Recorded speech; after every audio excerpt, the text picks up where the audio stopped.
স্বপ্ন যখন আপনি দেখবেন তখন আপনার করণীয় কি? স্বপ্নে বাগান দেখার অর্থ হচ্ছে কাজ এবং চাকরি, মানে আপনার চাকরি হবে, আপনি কাজ পাবেন। বাগান পড়ে যাওয়ার অর্থ হচ্ছে যে আপনি বেকার হয়ে যাবেন, আপনার একটা পতন হবে। কিয়ামতের আগে কোনো মুসলমানের কোনো স্বপ্ন ভুল হবে না। সে যা দেখছে রাতে সকালবেলা দেখবে তাই ঘটে গেছে। রাসূলুল্লাহ সাল্লাল্লাহু আলাইহি ওয়াসাল্লাম তিনি তার স্বপ্ন দিয়ে আয়েশা রাদিয়াল্লাহু তাআলা বলেছেন, আউয়ালু মা বুদিয়া বিহি রাসূলুল্লাহি সাল্লাল্লাহু আলাইহি ওয়াসাল্লাম মিনাল ওয়াহয়ি আর-রু'য়া সালিহা ফিন নাওম। রাসূলুল্লাহ সাল্লাল্লাহু আলাইহি ওয়াসাল্লামের কাছে ওহী আসা শুরু হলো স্বপ্নে, মানে স্বপ্ন দেখার মাধ্যমে। রাসূলুল্লাহ সাল্লাল্লাহু আলাইহি ওয়াসাল্লাম নবুয়তের প্রথম 6 মাস কেবল স্বপ্ন দেখতেন। স্বপ্নের মাধ্যমে তিনি নির্দেশ পেতেন 6 মাস। নবুয়ত কত বছরের? 23 বছরের। 23 বছরের যদি আপনি 2 ভাগ মানে করেন, প্রত্যেক বছরে যদি 2 করে করেন, তার মানে 6 মাস 6 মাস, তার মানে 23 দুগুণে কত? 46। এই 46 এর কারণে বলা হয় নবুয়ত, মানে স্বপ্ন, সুন্দর স্বপ্ন হচ্ছে সত্য স্বপ্ন নবুয়তের 46 ভাগে 1 ভাগ। কারণ ওই যে ওই কারণে। কারণ প্রথম 6 মাস তিনি কেবল স্বপ্নে দেখেছেন। এই স্বপ্ন রাসূলুল্লাহ সাল্লাল্লাহু আলাইহি ওয়াসাল্লাম দেখলেন। রুইয়াল আম্বিয়া ওয়াহয়ুন, নবীরা যে স্বপ্ন দেখে এই স্বপ্নটা ওহী। কিন্তু আমরা যে স্বপ্ন দেখি এই স্বপ্ন কি? রাসূল সাল্লাল্লাহু আলাইহি ওয়াসাল্লাম বলেছেন, লাম ইয়াবকা মিনান নবুওয়াতি ইল্লাল মুবাশশিরাত। রাসূল বললেন, আর নবুয়ত, আমি তো শেষ নবী, আর কোনো নবুয়ত আসবে না, কোনো নবী আসবে না, কিন্তু মানুষের কাছে মুবাশশিরাত আসবে, সুসংবাদ আসবে। সাহাবায়ে কেরাম বললেন, ওমাল মুবাশশিরাতু ইয়া রাসূলুল্লাহ, মুবাশশিরাত মানে কি? তিনি বললেন, আর রুইয়া সালিহা, উত্তম স্বপ্ন, ভালো স্বপ্ন, এটা নবুয়তের একটা অংশ। নবীদের কাছে ওই আসতো, এটা তোমাদের কাছে এইভাবে উত্তম স্বপ্ন আকারে এটা আসে। এবং রাসূলুল্লাহ সাল্লাল্লাহু আলাইহি ওয়াসাল্লাম আরো বললেন, ইযা ইকতারাবাজ জামানু লাম তাকাত তাকযিবু রুইয়াল মুমিনি ওয়া রুইয়াল মুমিনি জুজউম মিন 46 জুজআম মিনান নবুওয়া। তিনি বলেন কিয়ামতের আগে কোনো মুসলমানের কোনো স্বপ্ন ভুল হবে না। সে যা দেখছে সকালে রাতে, সকালবেলা দেখবে তাই ঘটে গেছে। এবং এটা আমাদের জীবনে অসংখ্যবার ঘটেছে। রাতে স্বপ্নে দেখে সকালবেলা তাই ঘটেছে। এটা কিয়ামতের নিকটবর্তী হওয়ার একটা আলামত। এখন আপনাদেরকে যেটা প্রশ্ন করতে চাই তা হলো যে স্বপ্ন যদি কোনো একজন মানুষ দেখে তাহলে তার করণীয় কি? যেহেতু স্বপ্নের আলোচনাটা এসে আপনাদেরকে একটু বলে নিই। স্বপ্নের ব্যাখ্যা সম্পর্কে ইবনুল কাইয়্যিম রাহিমাহুল্লাহ তিনি বলেছেন, যেমন ধরেন স্বপ্ন বাস্তব জীবনে এমন কিছু জিনিস আল্লাহ সুবহানাহু ওয়া তাআলা আমাদেরকে ঘটবেন আমাদের জীবনে, যেটা স্বপ্নের মাধ্যমে আল্লাহ সুবহানাহু ওয়া তাআলা আমাদের কাছে এটাকে ইঙ্গিত বা প্রতীকী বার্তায় প্রেরণ করেন। আচ্ছা, যেমন ধরুন আপনি যে স্বপ্নে কাপড় বা জামা দেখেন, তার মানে হলো আপনার দিন এবং ধর্ম কি হবে? আপনি ভালো দিনদার হবেন। যদি কাপড় ভালো এবং বড় দেখা যায়, তার মানে আপনার দিন অনেক বড়, আপনি অনেক মুত্তাকি পরহেজগার লোক হবেন। আর যদি দেখেন আপনার কাপড়টাকে মলিন, সংকীর্ণ, ছেঁড়া ফাটা, তাহলে বোঝাবে যে আপনার দিনের মধ্যে অবনতি ঘটেছে। অতএব জামা কাপড়ের দিনদারির ইঙ্গিত বহন করে। দিন ধর্ম যেমন মানুষের আত্মাকে রক্ষা করে, পোশাক তেমনিভাবে মানুষের শরীরকে রক্ষা করে। এই কারণে এটা দেখা হলো এটা। আমি কয়েকটা ইন্টারপ্রিটেশন আপনাদেরকে বলে রাখছি। আচ্ছা, তারপরে হচ্ছে কি, স্বপ্নে যদি আপনি আগুন দেখেন, তার মানে আপনি কি ফিতনা বা বিশৃঙ্খলা বা অরাজকতা এর মধ্যে আপনি পড়ে যাচ্ছেন। আগুন দৃশ্যমান মানে ধন সম্পদ জ্বালিয়ে দেয়, আর ফিতনা অরাজকতা মানুষের অন্তরকে জ্বালায়। এই কারণে আপনি খুবই বিপর্যয়ের মধ্যে, একটু বিপদের মধ্যে পড়বেন যদি আপনি স্বপ্নে আগুন দেখেন। আচ্ছা, স্বপ্নে যদি কেউ নক্ষত্র বা তারকা দেখে, তখন এর অর্থ হচ্ছে আলেম ওলামা, জ্ঞানী গুণী বা কার মানে ইত্যাদি হবে। আলেম ওলামা এবং জ্ঞানীরা মানুষকে পথ প্রদর্শন করেন, আলোর সন্ধান দেন এই কারণে। আচ্ছা, আমার নিজের গল্প বলি। আমার মা বলেছেন যে ছোটবেলায় উনি স্বপ্নে দেখেছেন যে আকাশে বিশাল বড় তারকার মতো, অনেক বড় তারকার মতো একটা ফুল, বিশাল বড় একটা ফুল, এবং এটা তারকার মতো করে এরকম ফুল। তো তখন আমি খুবই ছোট, আমার বাবা মারা গেছে। তো উনি, আমার মা বলেন যে আমাদের এলাকায় সবচেয়ে ভালো আলেম, আমার বাবার বন্ধু, ওনাকে গিয়ে বললেন। তো উনি বলেন যে আপনার একটা সন্তান অনেক বড় আলেম হবে। আমি জানি না কোন সন্তানের কথা এটা তিনি বলেছেন। তো এরকম স্বপ্ন কিন্তু মানুষের জীবনে ঘটে, এবং এই স্বপ্ন সত্যিকার ঘটে। তো যাই হোক, এরপরে কি হচ্ছে, নক্ষত্র তারকা যদি আপনি দেখেন তাহলে এমন হয়। আচ্ছা, স্বপ্নে যদি ইয়াহুদি দেখার অর্থ হচ্ছে যে দিন ধর্মের একটা অবাধ্যতা আসবে। খ্রিস্টান দেখা মানে হচ্ছে যে আপনার বেদাত প্রবর্তন হবে, মানে আপনি বেদাতের মধ্যে ঢুকে যাবেন, আপনি নিজে বেদাতি কাজ করবেন। স্বপ্নে লোহা দেখার মানে হচ্ছে আপনি শক্তি অর্জন করবেন, মানে প্রচণ্ড পরিমাণ শক্তি আপনি অর্জন করবেন যদি স্বপ্নে আপনি লোহা দেখেন। আচ্ছা, স্বপ্নে কেউ যদি দাড়ি পাল্লা দেখে, তার মানে হচ্ছে আপনি ন্যায়পরায়ণ একজন মানুষ হবেন বা ন্যায়পরায়ণতা আপনি পাবেন। স্বপ্নে সাপ দেখার অর্থ হলে আপনি শত্রু দেখবেন, এটা কিন্তু প্রচলিত আছে, আপনি জানেন।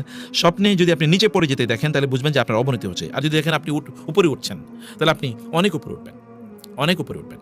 আমাকে একজন একবার এসে বলল যে আমি স্বপ্নে দেখছি আমি লাফ দিলে উপরে উঠে যাই। তো আমি বললাম যে তোমার জীবনে এরকম একটা, তুমি এরকম বড় হবা। ইন্টারেস্টিংলি এরকম অনেকের জীবনে এমন ঘটে যে মানুষ এমন দেখে যে তিনি লাফ দিয়ে উঠে গেছেন। আমি একেবারে ছোটোবেলায় আমার এক স্পষ্ট মনে আছে, মনে হচ্ছে আমি যখন এরকম লাফ দিচ্ছি তখন আকাশে আমি অনেক উপরে, একেবারে মানে অনেক উপরে, প্লেনের কাছাকাছি এরকম উঠে যাচ্ছে। এরকম ছোটো ছোটো এরকম অনেক স্বপ্ন মানুষের জীবনকে পরিবর্তন করে দেয়। আচ্ছা, কোনো অসুস্থ ব্যক্তি যদি আপনি স্বপ্নে দেখেন যে সে চুপচাপ ঘর থেকে বের হয়ে যাচ্ছে, তাহলে এর অর্থ হবে মৃত্যু। অসুস্থ ব্যক্তি ঘর থেকে বের হয়ে যাচ্ছে, মৃত্যু। আর যদি স্বপ্নে দেখেন যে তিনি কথা বলতে বলতে ঘর থেকে বের হয়ে যাচ্ছে, তার মানে হচ্ছে যে তিনি সুস্থ হয়ে যাবেন। আচ্ছা, যদি কোনো ব্যক্তি স্বপ্নে দেখে যে তার মৃত্যু হচ্ছে, তাহলে এর অর্থ হবে সে পাপাচার থেকে তওবা করবে। দেখেন, স্বপ্নে মৃত্যু হচ্ছে তার মানে তিনি পাপাচার থেকে তওবা করবেন, কারণ মৃত্যু মানে হচ্ছে আল্লাহর দিকে ফিরে যাওয়া। অতএব সুম্মা রুদ্দু ইলাল্লাহি মাওলাহুমুল হক, এখানে ফিরে যাওয়া মানে হচ্ছে মৃত্যু। ওমর ইবনুল খাত্তাব রাদিয়াল্লাহু তাআলা আনহু তিনি হারিস ইবনে সাদ আত-তাবিকে বিচারক হিসেবে নিয়োগ দিলেন। একদিন হারেস মানে ওমর রাদিয়াল্লাহু তাআলা আনহুকে বললেন, হে আমিরুল মুমিনিন, আমি স্বপ্নে দেখলাম চাঁদ আর সূর্য যুদ্ধ করছে আর নক্ষত্রগুলো দুপক্ষে বিভক্ত হয়ে গেছে। ওমর রাদিয়াল্লাহু তাআলা আনহু এই কথা শুনে বললেন, তখন তুমি কার পক্ষে ছিলে, চাঁদের পক্ষে না সূর্যের পক্ষে? তিনি বললেন, আমি চাঁদের পক্ষে ছিলাম। ওমর রাদিয়াল্লাহু তাআলা বললেন, তাহলে আমি তোমার নিয়োগ প্রত্যাহার করে নিলাম, কারণ তুমি একটা মুছে যাওয়া শক্তির পক্ষে ছিলা। আল্লাহু আকবার। মানে চাঁদে তো নিজস্ব শক্তি নাই, অতএব ও তো সূর্য থেকে ধার করার শক্তি নেই। অতএব তুমি এরকম শক্তির পক্ষে ছিলে, আমি তোমার ভুল নিয়োগ দিছি, অতএব তোমার নিয়োগ আমি উইথড্র করলাম। বুঝতে পেরেছেন?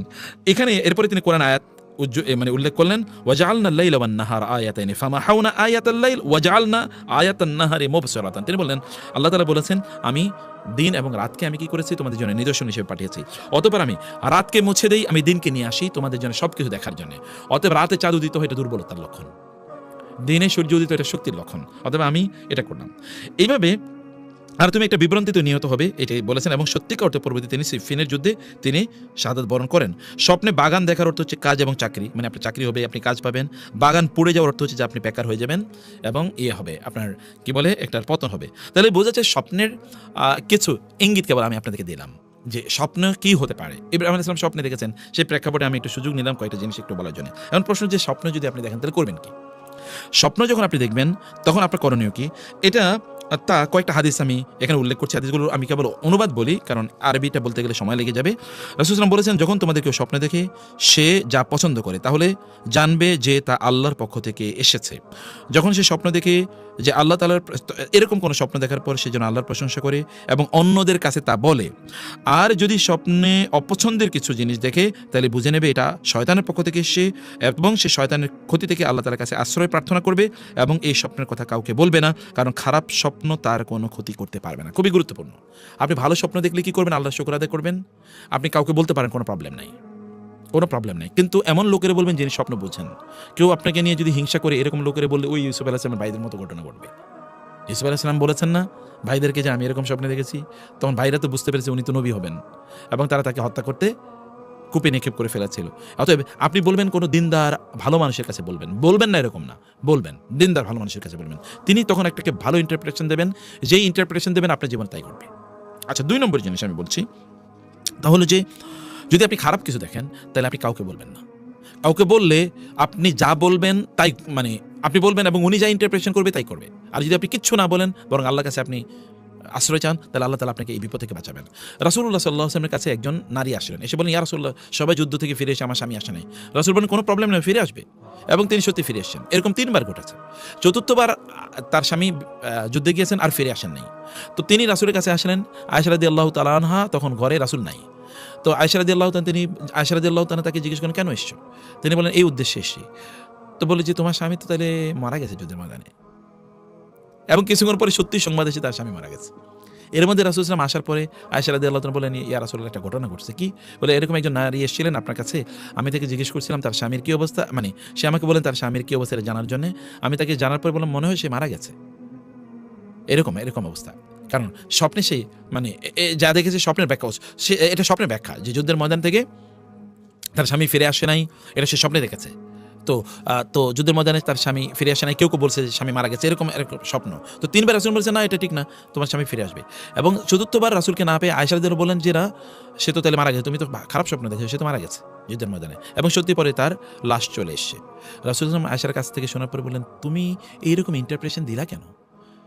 স্বপ্নে তো ব্যাখ্যা এরকম দেওয়া হয় না, এরকম দেওয়া যায় না, কারণ স্বপ্নের ব্যাখ্যা যা দেওয়া হয় সেটাই ঘটে।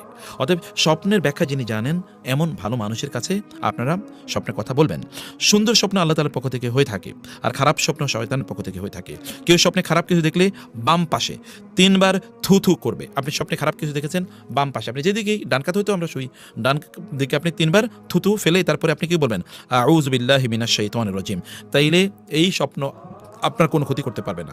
3 নাম্বার, তোমাদের কেউ যদি রাসূল সাল্লাল্লাহু আলাইহি ওয়াসাল্লাম বলেছেন তোমাদের কেউ যদি এমন কোনো স্বপ্ন দেখে যে যেটা সে অপছন্দ করে, তাহলে বাম দিকে সে 3 বার থুতু ফেলবে, শয়তানের কাছ থেকে আল্লাহর কাছে আশ্রয় প্রার্থনা করবে, অতঃপর সে তার পার্শ্ব পরিবর্তন করে শুয়ে থাকবে, তাইলে তার কোনো ক্ষতি হবে না।